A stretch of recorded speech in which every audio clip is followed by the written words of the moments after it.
While Man City clinching the title feels like a foregone conclusion, there's still plenty of intrigue in the Premier League with a four-way battle for fourth place and a nail-biting relegation dogfight to keep us all guessing.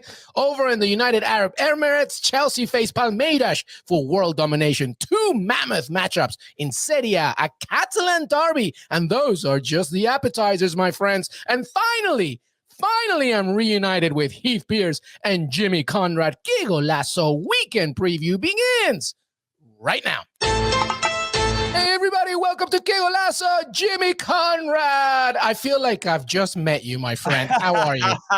I'm great, LME. Great to see you and to hear your beautiful voice as always. And what's up, Heath? Heath Pierce, how are you, buddy? That was pretty good, Jimmy. That was very well trained. Actually, I would love for Luis to give you a little critique on the just professional acting training of that for you. I thought it was very good. I wasn't expecting it because he went from 100 to 4. He was like, "It's awesome." Hi, Heath. It was good. I see, and I talked to Heath a lot, so I was like, other than the fact that the people couldn't hear before we started the show the bullying that I was receiving. There was no bullying. Okay. I never thought that the point at which we go live is the safest space for me, knowing that. Okay, everybody needs to know this. This is what happens. We all jump on with Des Norris all ready to go, and every single time Heath Pierce, for some reason, because, you know, it's the 70s, knocks a massive cable that he has behind his leg, and that messes up all his internet. And for some reason, he always says, I don't know how this keeps happening. Could it be you, Heath Pierce? We make fun of him because he's got dial-up, and all of a sudden it's bullying once we start the show. It goes...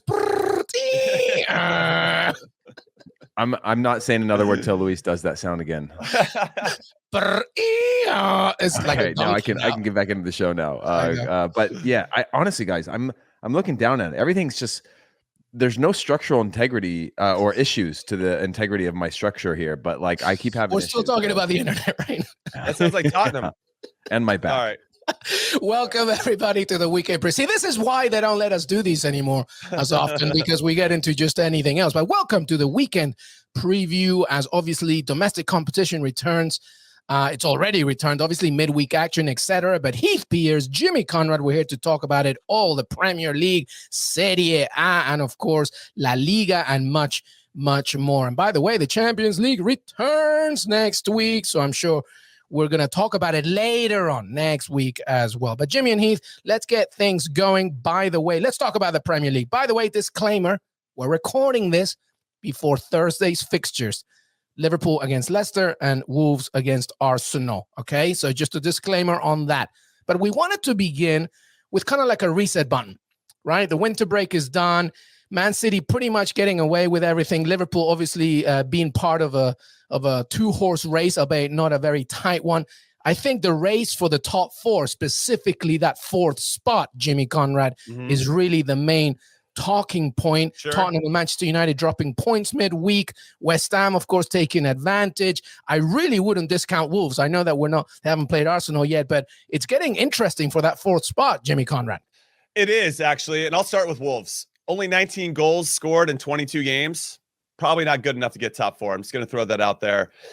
With regard to the other teams, West Ham only won 5 out of their last 12 games in the Premier League. I don't know if they have the depth. They obviously are in the Europa League as well. That's a bit of a new adventure for them under David Moyes.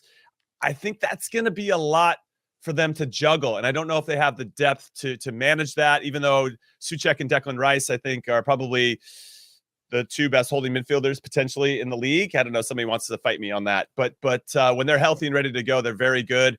When I look at Spurs and Manchester United, they both actually are two teams that have managerial changes. You're right. So they're trying to kind of figure out their identity or to work through whatever they're working through. And it's clear both of those teams aren't the same, even though I think I like both of their managers and they will get that right at some point.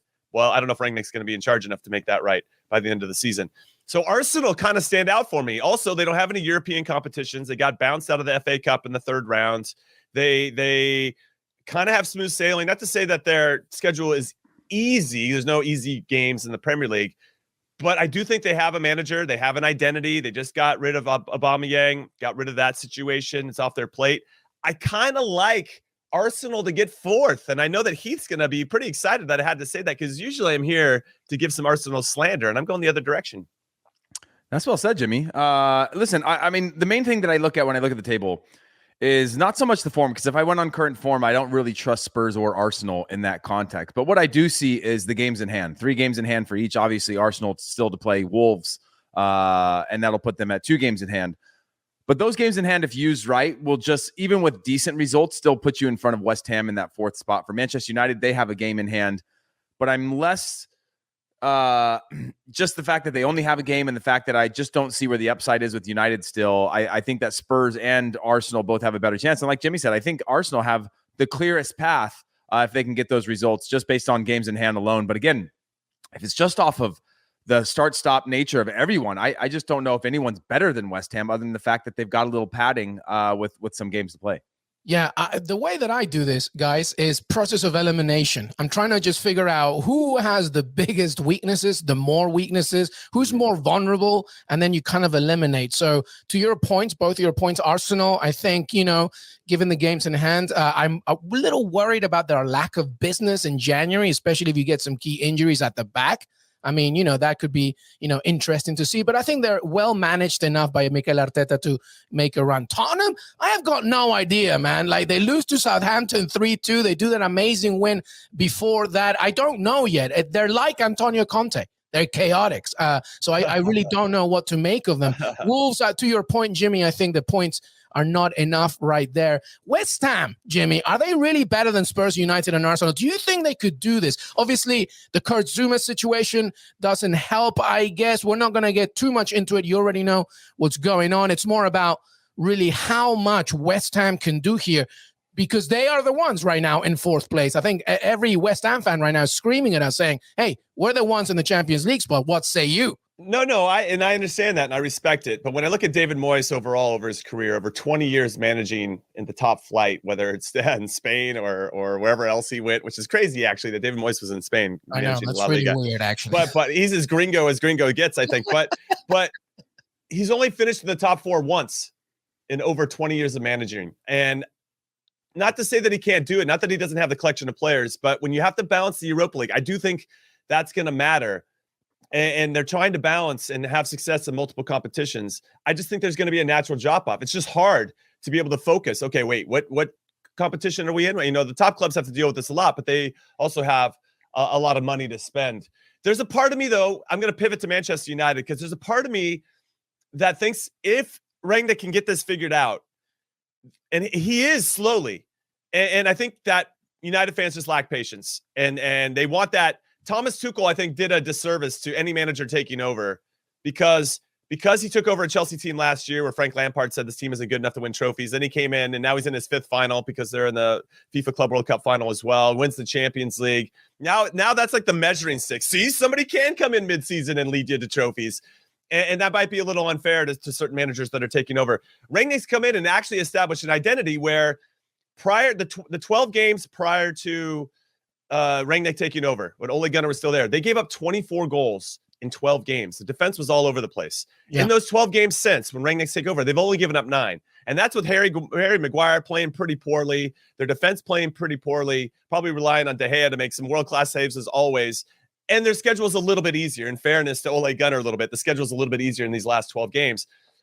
But they've scored 16, so they're balancing the team a little bit more. Now it's just choosing the best 11. And when I look at the Middlesbrough performance, when I look at the Burnley performance, they created enough chances to score goals. And if I'm Rangnick and I'm on the coaching staff, like, we've locked it down, and the goals they gave up to both of those clubs was like the first chance those clubs had against them. And that's so heartbreaking when you're dominating a team and then they score on their first chance. You're quickly like, include Southampton, Jimmy, because that's the team that they're playing next. They just won against Tottenham. And by the way, to your points about the stats, like, they've only scored more than once on 3 occasions with Rangnick. That's right. Not good enough. No, it's not, especially given their attacking prowess. So yes, the Southampton game is going to be very interesting.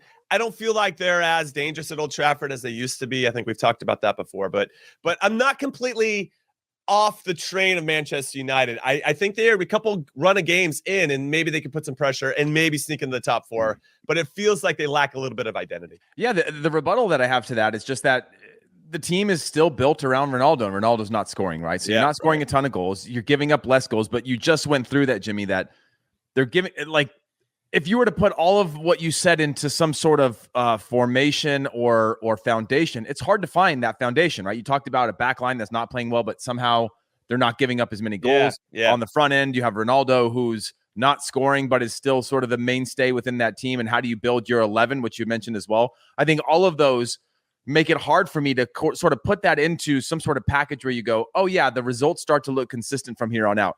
The results are better. The stats are better. But within all of that, what sort of weight do we have to build on from that? They have a game in hand, only a point behind West Ham. By the way, I think, Champions League returning and stuff might be a tricky situation for them as well. But they got Atletico Madrid, who are kind of in the same boat, right? They have all this talent. And I guess what I wanted to say really quick, LME, was that I kind of said that Rangnick established an identity, and then I said they don't really have an identity. It's less that. I just don't think they've figured out their best 11, and I think Atletico Madrid falls into the same camp. And I do think that's a pretty good matchup for United. That because they're both a little bit vulnerable, United can take advantage. Fair point. I think to me it's more about burden of schedule. I think just like another game to deal with, and I think when you have another thing to do, which is to look, for lack of better phrase, babysit Cristiano Ronaldo and make sure that he's happy, on top of trying to make sure you get a best 11, to your point, it's going to be a problem. Let's move on. Hey, listen, Heath, Tottenham against Wolves. Obviously, we know what happened with Tottenham, but we're taping this before Wolves' game against Arsenal. Southampton, we mentioned against Manchester United, but Wolves, I mean, listen, we're talking about them legitimately 8th right now as we tape. They obviously could climb even higher. And now facing a Tottenham side who lost to Southampton. They brought in a lot of players in January. Not a lot, but, deep in their squad. What do you make of this team? Because to your point, 2 games in hand, Antonio Conte wants Europe. How's it looking?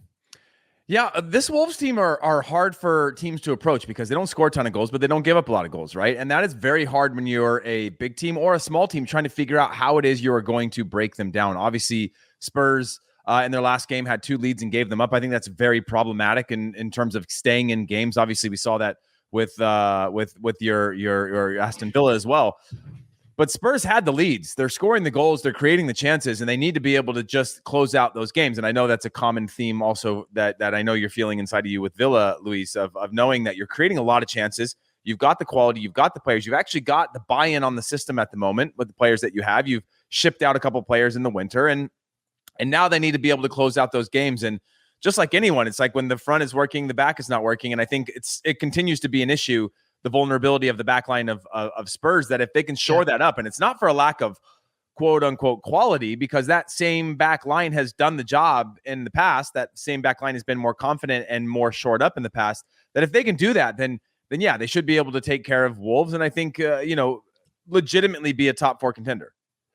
Yeah. Wow. There's a lot to unpack here. This Tottenham team, I wanted to see how they respond, and given the way that they gave up the lead and Emerson at the back post, he's not only trying to become the regular for Tottenham at that spot, but also for Brazil, right? And the World Cup is looming, and obviously everybody wants to be in good form going into that. So it's just crazy to me that they have as many talented players as they do. I've never loved Emerson, by the way. I for something about his game I haven't really bought into fully. Well, is he a wing back? Is he an out? I don't know if he's a proper right back, where he can get in there and kind of make sure he manages the back. And that doesn't help when Conte's your manager, because you want him to go full on. Yeah, it's interesting. I'm curious to see how they're going to respond. And Antonio Conte's comments after the loss to Southampton, he said his team has mental instability, and it's interesting because it's almost like, didn't you know that about the club in general before you signed up?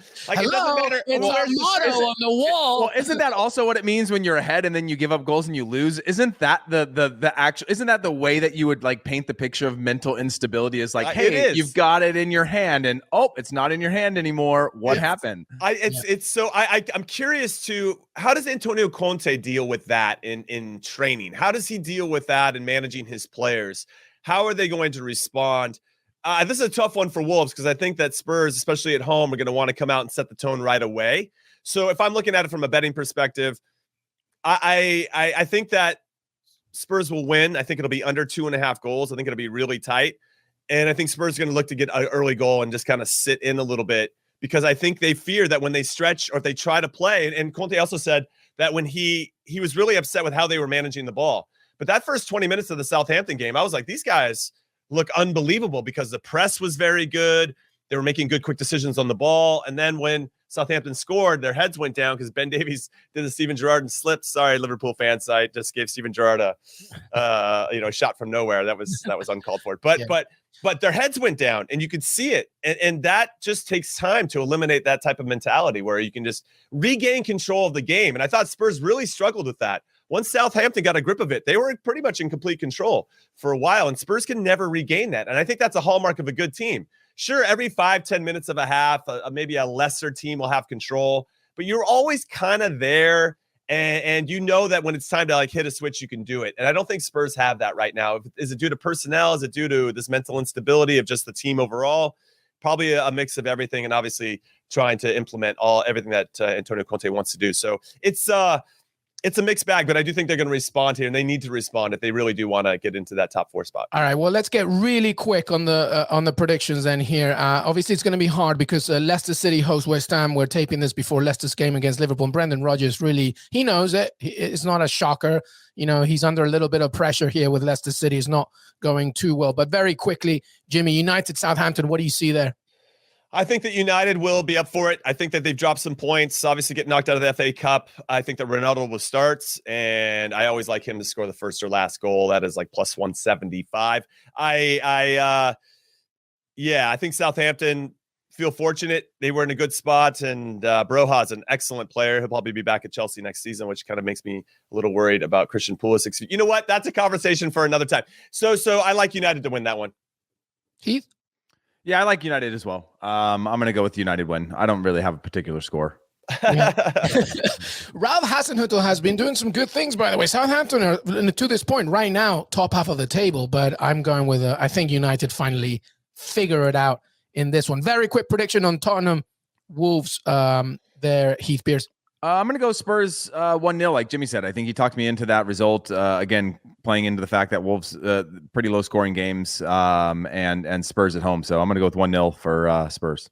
Jimmy, same with that? Same, 1-0. I think once they get that first goal, which they're going to try to go get, they're going to sit back and just absorb. It's not going to be pretty, but they just need results at this point. Well, now you're talking me to a 2-0, Jimmy, because that sit back, counterattack opportunity might spring out. That's possible. A few late goals. Oh, God, dude. Either way, you can still have Spurs to win in under 2.5 goals. Let me see what that pays very quickly. While you give us your predictions, LME, what do you got? I'm going with a 2-0. I think Tottenham are going to be mad. I think Conte's going to really be mad. I don't know if they'll concede, though. That's the only thing, actually. Will they concede? I'm not sure. I mean, Adama Traore no longer a Wolves. I don't think that matters too much for Lankler. But, I still think that Tottenham will take this win. 2-0. I'll stick with that. Leicester City, West Ham, by the way. That's plus 240, by the way. Tottenham to win under 2.5 goals. If you want Tottenham to win with a clean sheet, that's plus 150. Go ahead, next one. Interesting. I'm very quick on this one. And it's obviously very difficult because West Ham already played, but Leicester City, as we tape, have not played Liverpool yet. But Leicester really need to get things going. I don't see them beating Liverpool at all. I mean, I could be wrong by the time you listen to this, but they're hosting West Ham. Jimmy, very quick on that one. Leicester, really disappointing. I think that their lack of defensive cover really hurt them when Fofana went down, James Justin went down, Johnny Evans can't get healthy, and Ndidi gone for a portion of everything with AFCON. It's been a struggle for them. I like their front players. Tielemans, obviously, his head is distracted. Is he going to stay? Is he going to go? I just think they're all over the place. I could see Brendan Rodgers getting fired if we're going to bet on something, but which is a little bit of a shame. I think West Ham will get a result here, and I'll say a draw on this. I'll give Leicester a little bit of fight, but it's going to be like 2-2. Yeah, I mean, for me, it's hard to preface this without knowing, obviously, the result that we mentioned with Liverpool, knowing that could have some momentum swings, but I just don't think they can get a result against Liverpool, and therefore I think it's more deflating to them, obviously, looking back to the knockout of Nottingham Forest, the giant killers of FA Cup, and then they have to take on a West Ham side that are, again, like you had mentioned earlier in the show, Luis, just fighting to say, hey, we are the ones in the fourth place spot. You come and take it from us. And I think they have that mentality, a little bit of that chip on the shoulder as everybody continues to talk about who's going to jump them. And so I say, I think West Ham get a result in this one. If you look at just Leicester's results throughout the last months, just really inconsistent. They've got Randers coming up in the Europa Conference League, which could give them a little bit of a balance compared to other teams looking beyond this match itself before they play Wolves. But yeah, I'm saying a win for West Ham. Yeah, I'm going that too. And I think Jimmy's point about Brendan Rodgers' future is probably the biggest talking point on that one. But there you have it. All right, very quick here. We have a 5-minute limit, according to our producer, Des Norris. What?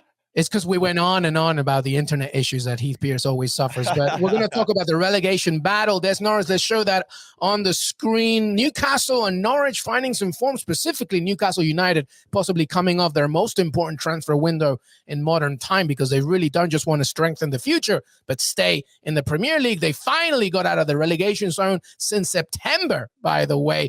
So, and they're facing a Villa side, by the way, who haven't won at St. James's Park in 17 years. So it should be an intriguing one. All right. Well, Heath, let's go with you before the Newcastle fan can chime in. Newcastle, Aston Villa, very quick on that one.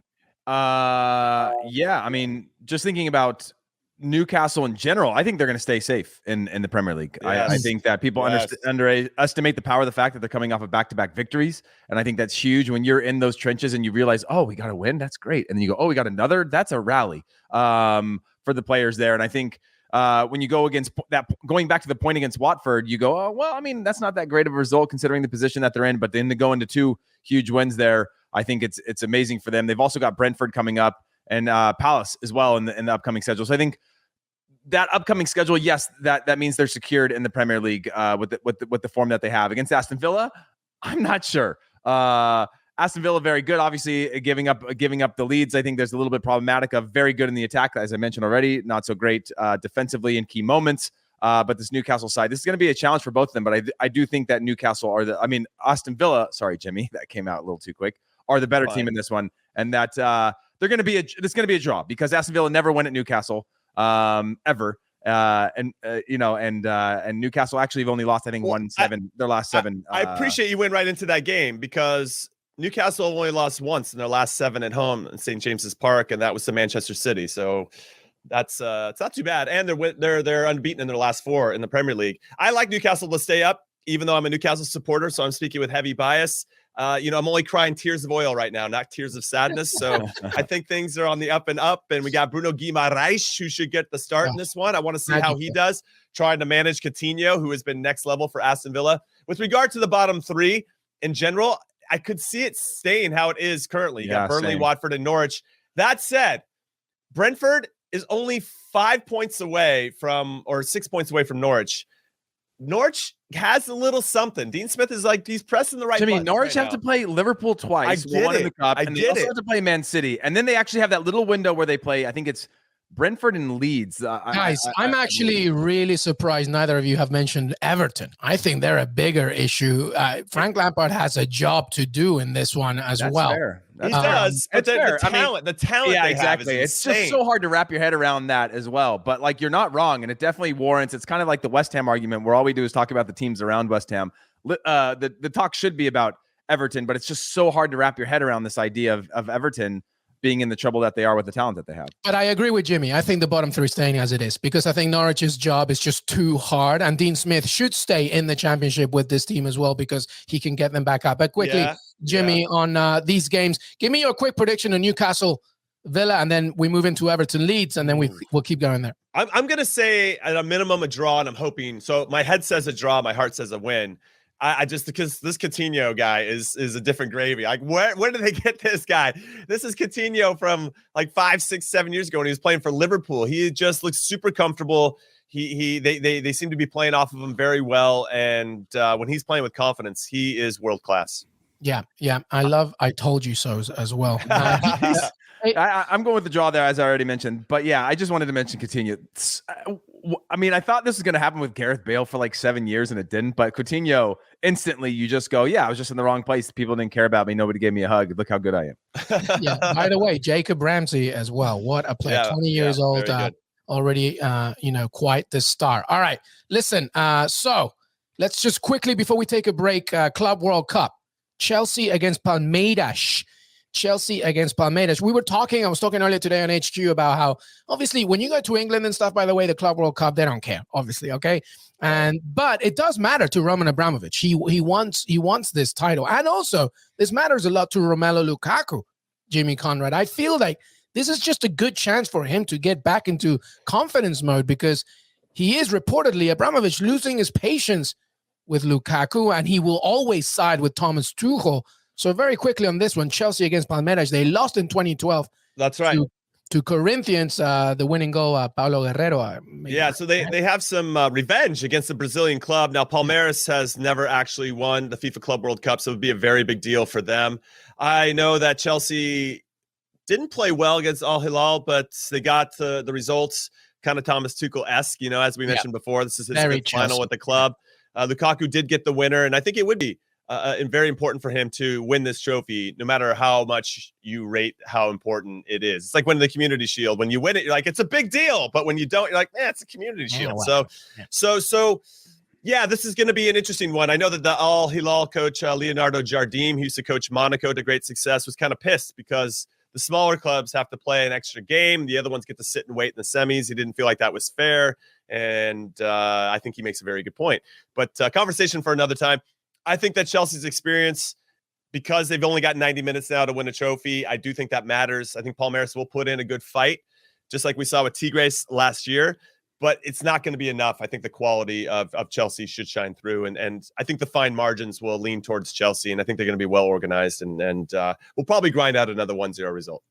Yeah, I agree. I think anytime that Chelsea gets to play in a neutral ground like this against a team, obviously you're playing in the UAE. I just think that they're far better. The interesting thing is just the difference of style of play and cultural differences that come into these games. It's just such, it's just like when you go and watch anything in South America or you go to Asia or the Middle East, the style of play, North Africa, the style of play is just so different that it takes a while and a moment to understand the flow of it, right? Now, if Chelsea can punch them in the face and play a very pragmatic style that I think will frustrate Palmeiras, then I think Chelsea win this one easily. If they get caught up in sort of the stretching of the field in the game and sort of 5-on-5 in each half and these counterattacks and waves and momentum, then I think Palmeiras really do have a chance in this one. But I think Chelsea have been through too much. Their schedule's too busy for them to be vulnerable or to play wide open. So I see Chelsea winning this one. Yeah, I agree as well. I'm also interested in the continuation of experimentation of Kai Havertz as a winger. I kind of like it. Chelsea fans hate it, but we'll see what happens there. We're going to take a break. When we come back, Serie A is so tasty. La Liga, PSG against Rennes, and final thoughts. Qué Golazo weekend preview. Jimmy Conrad, Heath Pierce, LME. We'll be right back. Jimmy. Yes. Who do you have in the Super Bowl? Oh, I'm going with the Bengals. I grew up in LA, okay? And there were two NFL teams at the time, the Rams, shout out to Eric Dickerson, and the Raiders, but I was Raider Nation, baby, so I can't support the Rams in any way. And so I hope the Bengals do it. Joe Burrow, we trust. Stan Kroenke's Rams. Heath Pierce, an LA guy. Who do you have? Well, I'm not an LA guy. I'm a 49er guy. That's right. Yeah. Modesto. You're definitely going for the Bengals.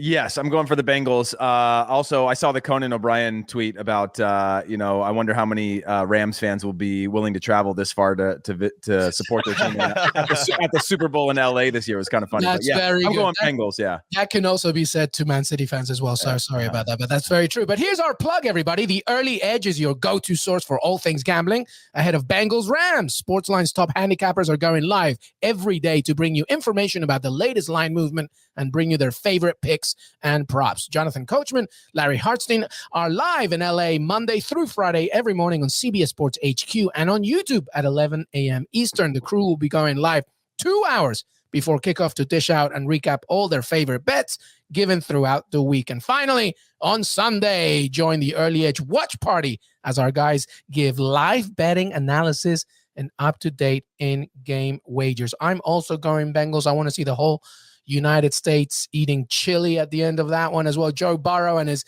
necklace. I can't wait. Stan Kroenke will have another final where he won't win. I wonder. We will see. But that's the Early Edge for you. All right, let's move on. Serie A. Heath Pierce. Coppa Italia news, by the way, we're going to have a two-legged Milan derby in the semifinals, which is going to be interesting. But Serie A in itself is so tight. And we got Napoli against Inter, and Atalanta against Juventus, which is, the battle for fourth, I guess. Talk to me about these games specifically, I guess. Napoli-Inter, Heath Pierce. Yeah, I mean, Inter comfortably bounced back against from their loss to Milan with a win in the Cup over Roma. I think that was a huge statement. If you go back to when they lost to Lazio, I think back in September, October time, they went on their run. It was this bounce back moment, and we saw that. Same as, like I mentioned a million times on the show, when they beat Milan in, I think, around January, February of last year. They just went on this run. So that bounce back now, beating Roma is a huge thing for them. They obviously have Liverpool coming up, which is going to be difficult as well. They have Napoli, they have sexy Sassuolo. So they don't have the easiest of schedules with regard to the title race. But this is one against Napoli that Inter have to win. They're at home in this one.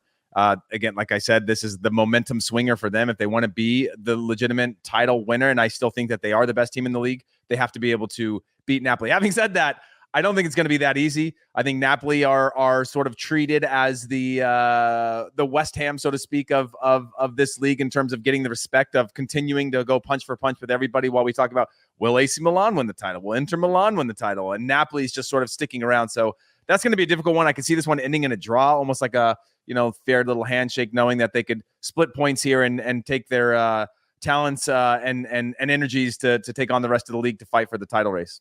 Yeah, I agree with Heath with regard to Napoli not maybe getting the respect they deserve. And for a while, it felt like maybe they aren't as good as we thought they were. They started off the season super hot, and then Victor Osimhen got hurt.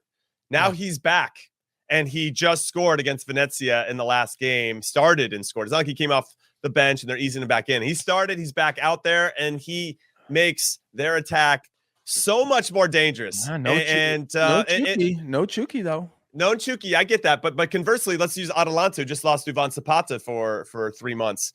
Yeah. They start to become a little bit more predictable because they don't have what Zapata brings. Now with Osimhen back, that's going to open up more space for Zielinski, who started this last one, and Insigne. You have Politano. Like, all those guys were very good. Less pressure on Dries Mertens as well. Like, he's going to be.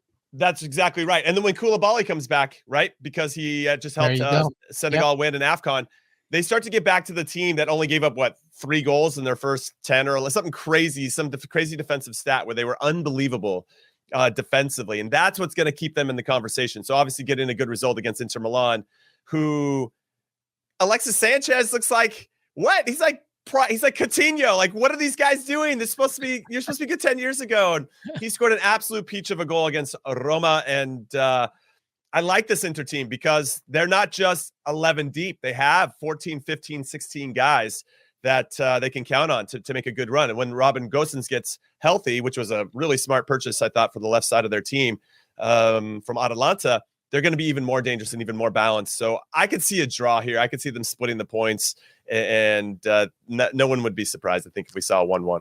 Well, I tell you what, I mean, Inter Milan are also still probably thinking about that Milan derby from last weekend as well, and they want to rectify that as well. By the way, Napoli are at home. They're my bad. I messed that up. You good, brother? This is why I said it. I'm an idiot. I'm the smartest man alive because I brought that up. Hey, listen, Napoli are unbeaten in 14 of their last 15 home games against Inter Milan. So that should be interesting. Heath, give me a quick prediction in this one. Then Napoli hosting Inter. First against second, by the way. Well, yeah, it's first and now Napoli are at home, which changes everything. And now I'm just going back to all the people on Twitter that attack me for saying I'm an idiot when it comes to Serie A, and I never get it right. And I never get it right, guys. I'm so sorry. No, this is. I mean, my prediction here is the draw. Obviously, you see the number, the plus 255 on the draw. I think they're not expecting that for obvious reasons, but I could see this one playing out in that specific way. Neither team really wanting to give an inch to get all 3 points, and that finishing in a low scoring affair, and likely on a point each. Well, there you have it. Well, let's keep going here very quickly. Atalanta Juventus. I mean, this should be a very tasty game here. Jimmy Conrad, Dusan Vlahovic in the house. He obviously, shut off a few mouths in case anybody was criticizing the move of thinking that it's going to take him time or whatever. Less than 15 minutes, he gets going as well. As Zakaria as well. Juventus are doing well, but now they're facing Atalanta, who do need help. What do you see?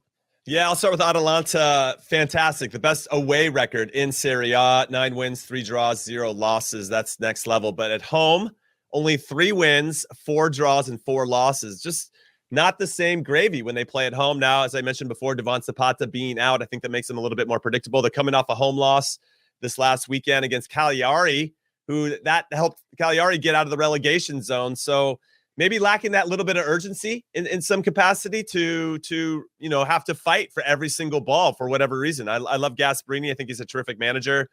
But when you match them up against this Juve team who, with Vlahovic, could they've had a better start with their new signings with Vlahovic and Zachary? I mean, it's unbelievable. Those 2 guys are on fire. And what I loved about Vlahovic is that his movement has inspired Morata. All of a sudden, seems like he got a little bit sharper in his gameplay. Dybala's got somebody to play, into those channels ahead of him, which led to the first goal, kind of off of his shoulder. He could be a little bit more of the second forward. I like Juve in this one. I don't think they're going to slow down. This Vlahovic signing, I think, is really going to turn their season around. Atalanta, if Atalanta were away from home and playing in Turin, I'd be like, well, they haven't lost away from home, but for whatever reason, they just kind of suck at home. And without Zapata, I just think that Juve are going to have enough to steal all 3 points. Yeah, it blows my mind, Jimmy. And by the way that you're talking about Vlahovic is the same way that I talked about Lukaku when he got to Chelsea of like, it's made all these players better. But like it's paying off right away. And you can see the instant sort of connection in the style of play and the dynamic movements that he has that just bring players around. And I agree with Jimmy on this one. Juventus are too good. I mean, you're talking about fighting for top 4, but if Juventus can keep this up, and I know that the top 3 are also all in great form. If you look at just their form guides, they're all just sort of humming along. So it could be too big of a reach for Juventus to get there. But if you take down an Atalanta, the belief system starts to change that, maybe we can just go on this long run, especially with the fact that they've had additions. And it's not just the current team of having current form. They've had some exit of some players that I think were surplus to requirements in the transfer window. So I think Juventus win this one. And I think Juventus continue to go on this run and just wait for anybody in the top 3 even to slip up for 1-2 games where they can kind of smell a little bit of that blood and maybe start to insert themselves into the conversation for a top 3 finish, which is very different. No, I totally agree. This is it. Juventus are on fine form. And if they can win this one, right, because they're only a spot above Atalanta, I'm looking at their schedule in Serie A. And, everything should be looking pretty good until around April when they have to host Inter Milan. So they really need to take full advantage of what they've done. They had a great transfer window in January, and now it's time for them to really claim, as you said, Heath Pierce, not just 4th, but going up even higher. Let's go and take a look at the rest of those fixtures in Serie A. Des Norris, as we look ahead to some league action in Italy. Jimmy Conrad, anything that speaks to you regarding those fixtures? Des Norris took them away just like he brought them in. Yeah, I actually want to see AC Milan taking on Sampdoria. I want to see a sexy Olivier Giroud continue to bang in the goals. I mean, the guy's been unbelievable. Yeah. He's in good form. He's keeping Zlatan on the bench, who I think is now actually back and ready to go. When Brahim Diaz starts, they're a different team. I think he does very, very well underneath the striker, Rafael Leao. I'm a big, big fan of him. And if all these guys are playing well, they're not too far off of still staying in the conversation for the Scudetto. I just feel like we saw them have a little bit of a slump, and I think they're going to have another one. Now it's just a matter of, and this goes for all the teams, but can they minimize that slump and try to elongate, their good run of form? And this is a good opportunity against the team they should beat. They have to beat the teams that they should beat. Giovinco, Sampdoria too. That's right. I forgot he was back. Cute as a button. I know. Yeah. Cute as a button, man. Don't forget him in your list. Heath Pierce. Anything else from there?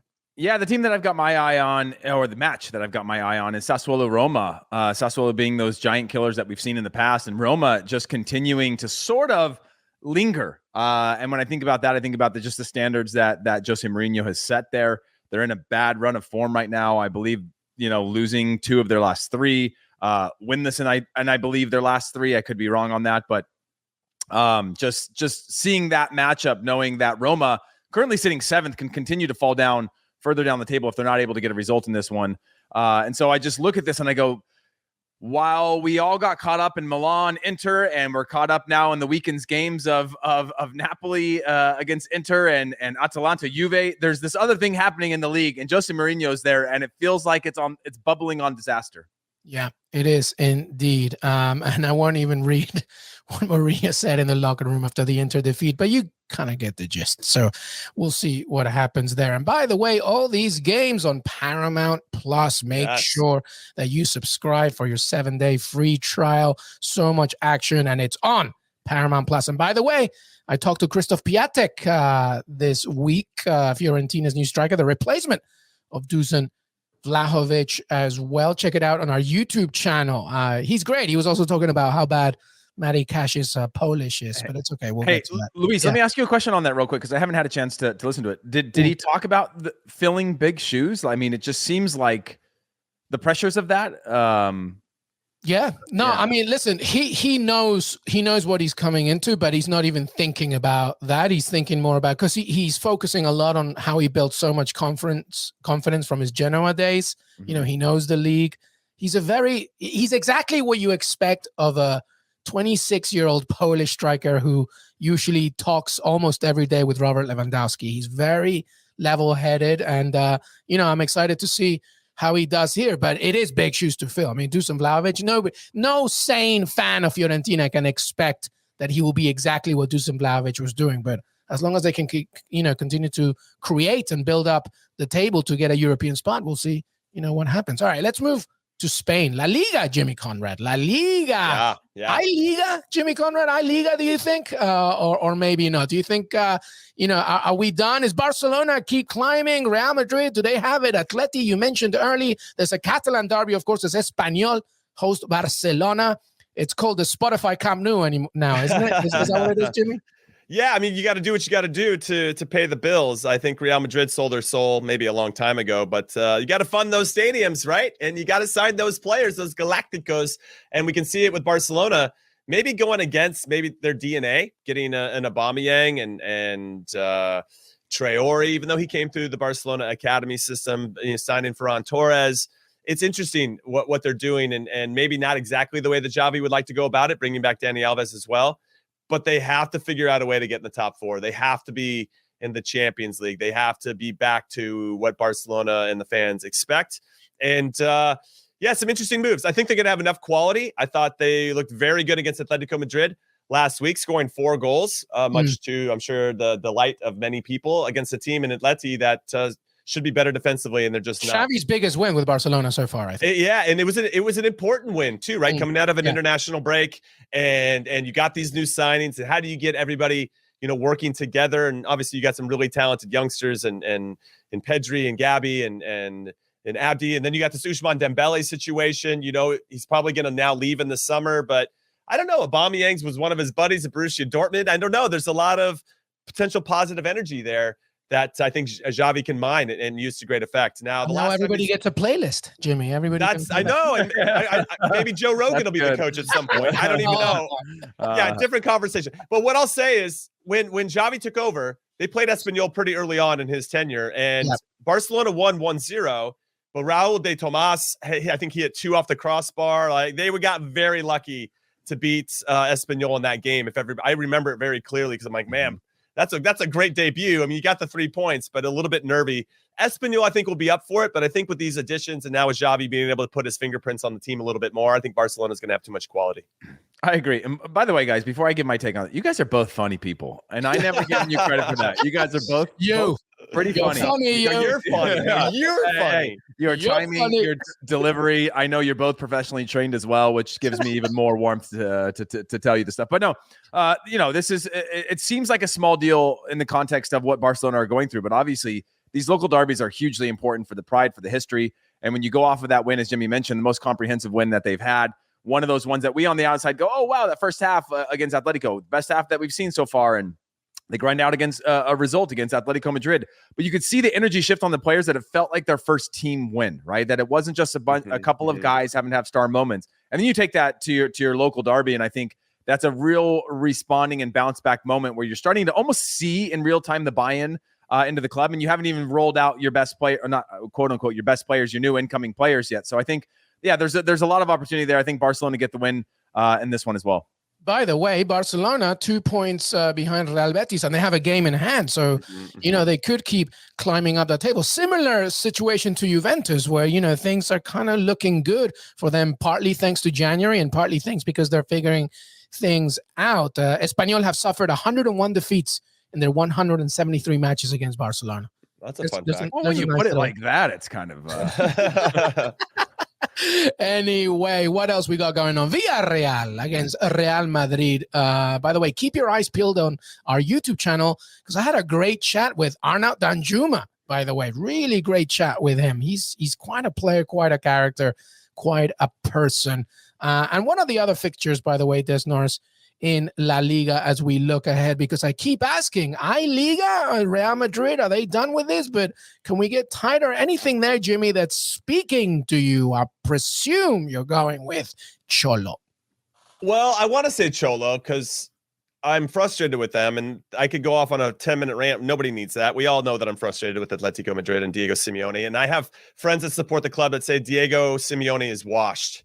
And stop using your friends, Jimmy. Stop. Okay, I'm just saying. No. I don't. Think I know he's washed. that you don't have friends. He has a collection of talent that I think he's had more talent than he's ever had, at least on the attacking side of the ball. And I don't think he's got that figured out. On the defensive side, I just don't know what's happening. Oblak's having an off year, maybe some injuries, of course, to some of the backline members, giving Trippier away to Newcastle, even though I appreciate it as a Newcastle fan. That maybe threw them off a bit. I don't know. I have a lot of questions there. But Villarreal, Real Madrid is actually the sick matchup and the one that I want to watch. Even though Gerard Moreno for Villarreal probably won't start, Danjuma will start. So very curious to watch that interview you had with him. It doesn't look like Benzema's going to start either. They want to save him for the Champions League against PSG midweek. So probably Isco gets another start. But, this Madrid team is next level. And I think they're going to find a way to get a result. I don't know if it's going to be a win. I could see a draw here. They drew earlier in the season when they played against each other at the Bernabeu. And I think that Unai Emery definitely gets his guys up for the biggest of games. I think they struggle against teams that they should beat. And for whatever reason, they always seem to drop points. This isn't always a loss, but they're coming off a big win against Real Betis away from home last week. So they'll have some confidence. And to your point before, I mean, they're very close to also getting into the top four. They're not too far away.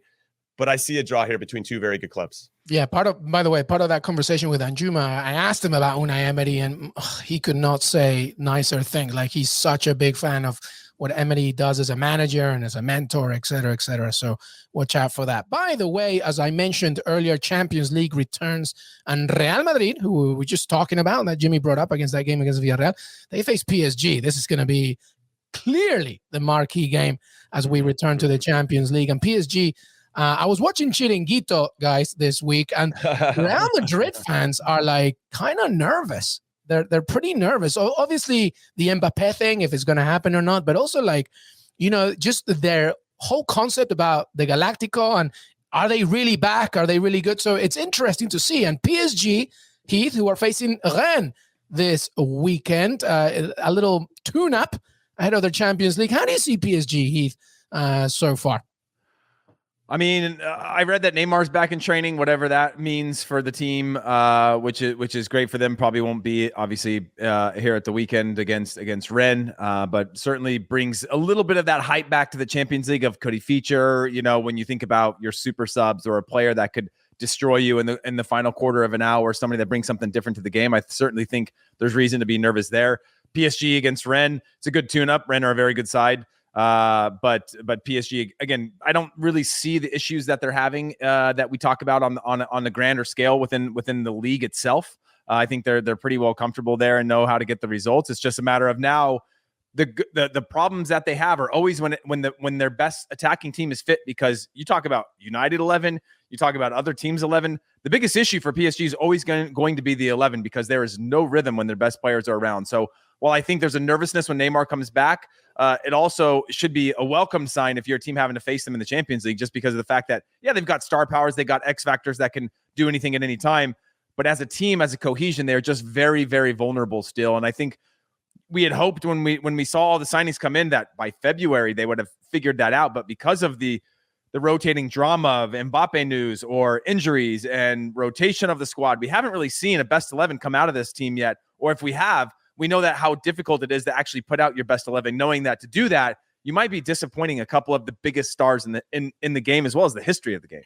Yeah, no, I those are good thoughts and insights, and I appreciate that, Heath. What I'll say is I think they have kind of figured it out a little bit. Their performance against Lille this past weekend, where they won 5-1 away from home, very good. Yeah. Was incredibly impressive. And in a way, I just felt like they had established a rhythm, and they just seemed a little bit more balanced. Now, Di Maria started up top. Messi was the false nine. Mbappe was on the other side. Di Maria ended up coming out hurt. I don't know if he's going to play in this game against Rennes. I don't know if he's going to be healthy against Real Madrid. I think that is something to keep in mind. But it's the midfield, I think, that we always like. Who is the connective tissue here, as you like to say, Heath, between the back line and the front line. And it was Danilo Pereira ended up having 2 goals, Paredes and Verratti. And when Verratti plays, we've talked about it ad nauseum, that when he plays, they're just better. He finds those gaps. He helps the team transition. I thought Nuno Mendes was good. He got Hakimi on the other side. And for whatever reason, they just pressed every right button. I don't know if that's now the buy-in in what Mauricio Pochettino is doing, or Mauricio Pochettino's figured out how to talk to his players in the right way to get the most out of them. Is it because they're now past the transfer window? Mbappe, we don't have that stuff swirling anymore. They can just focus on what's in front of them. Is it because they're going to elevate their performance because everybody wants to win the Champions League and all of a sudden their focus is a little bit different? I think it's a combination of all these things. And if I was a Madrid fan, I would be very nervous because this PSG team, when they played them against in the Champions League group stages 2 years ago, they had a 3-0 win in Paris and a 2-2 draw at the Bernabeu. This PSG team's not afraid of Madrid, and this is a tough matchup, I think, for Madrid in particular. And I think that Rennes, unfortunately for them, even though they're scraping in 5th place in Liga and obviously want to get into the top 3 or 4 places to get into Europe, it could be a little bit too tall of an order given, I think, the rhythm that PSG are currently in. Yeah, Heath, go ahead. I just wanted to put my hand up there and argue with Jimmy for a minute. Jimmy, I think those are super valid arguments, and I appreciate the form and the belief that they have. But what PSG don't go through is what they could go through when facing a Real Madrid side, right? What happens when this little bit of honeymoon phase of starting to figure it out gets punched in the face by a Real Madrid, by somebody that makes them chase, that makes them have to find the ball. Maybe they don't have possession. Maybe things, like we've talked about a lot recently, plan A, plan B, plan C. Do they have the fight to play against a team that matches up with them well, right? Where they get stretched out. What happens when Neymar starts to fight his way back inside? What happens when the Mbappe news starts to reemerge again and cause commotion in the team? What happens when they're down after leg 1? Those types of things are the things that the fragility that I'm trying to figure through with this team. Of like, it's great when it's going great, but it hasn't gone bad for them, right? They've been able to fight their way through just because they're better than everyone.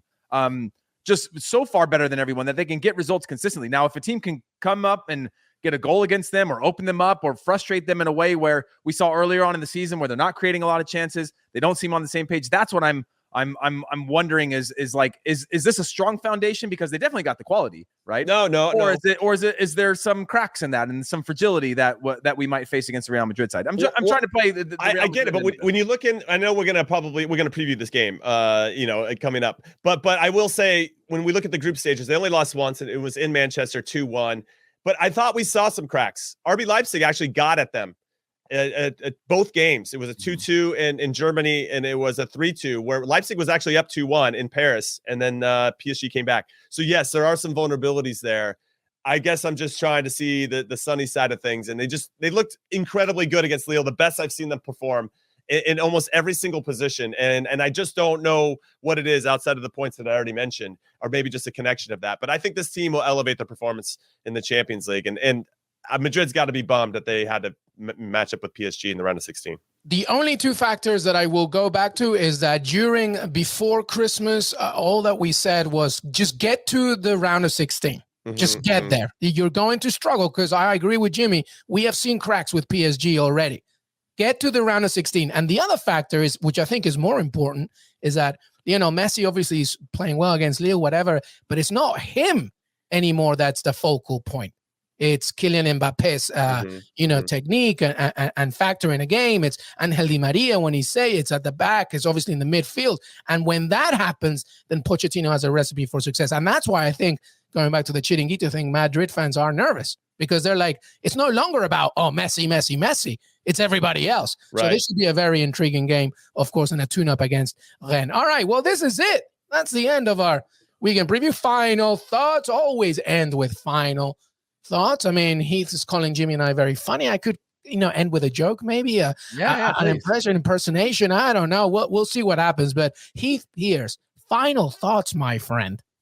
I mean, not really. I would love to just have you give. I love how honest you are sometimes. It's like, I don't really have anything. Give us a joke. I mean, obviously, there's Hoffenheim playing Bielefeld. George Bello will hopefully play his second game against our boy Chris Richards, and that's the one that I think is exciting. That's funny. My final thought was Germany as well. We got Borussia Mönchengladbach and Joe Scally taking on Augsburg and Ricardo Pepi. Mönchengladbach gives up a lot of goals, so I'm hopeful that Pepi can hit the back of the net.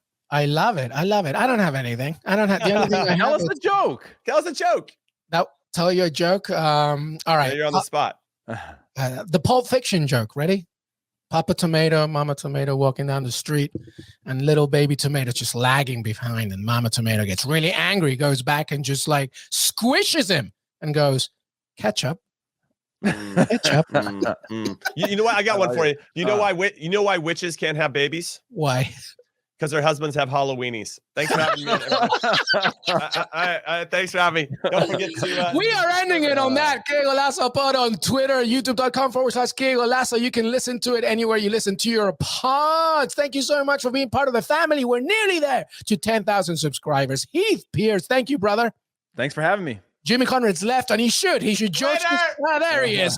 George Costanza, because that was a great joke. But thank you so much, Jimmy. Later. There you go. Thank you so much, everybody. Have a great weekend. And the three of us will be back for Weekend Recap. Enjoy the rest of your day. Till then.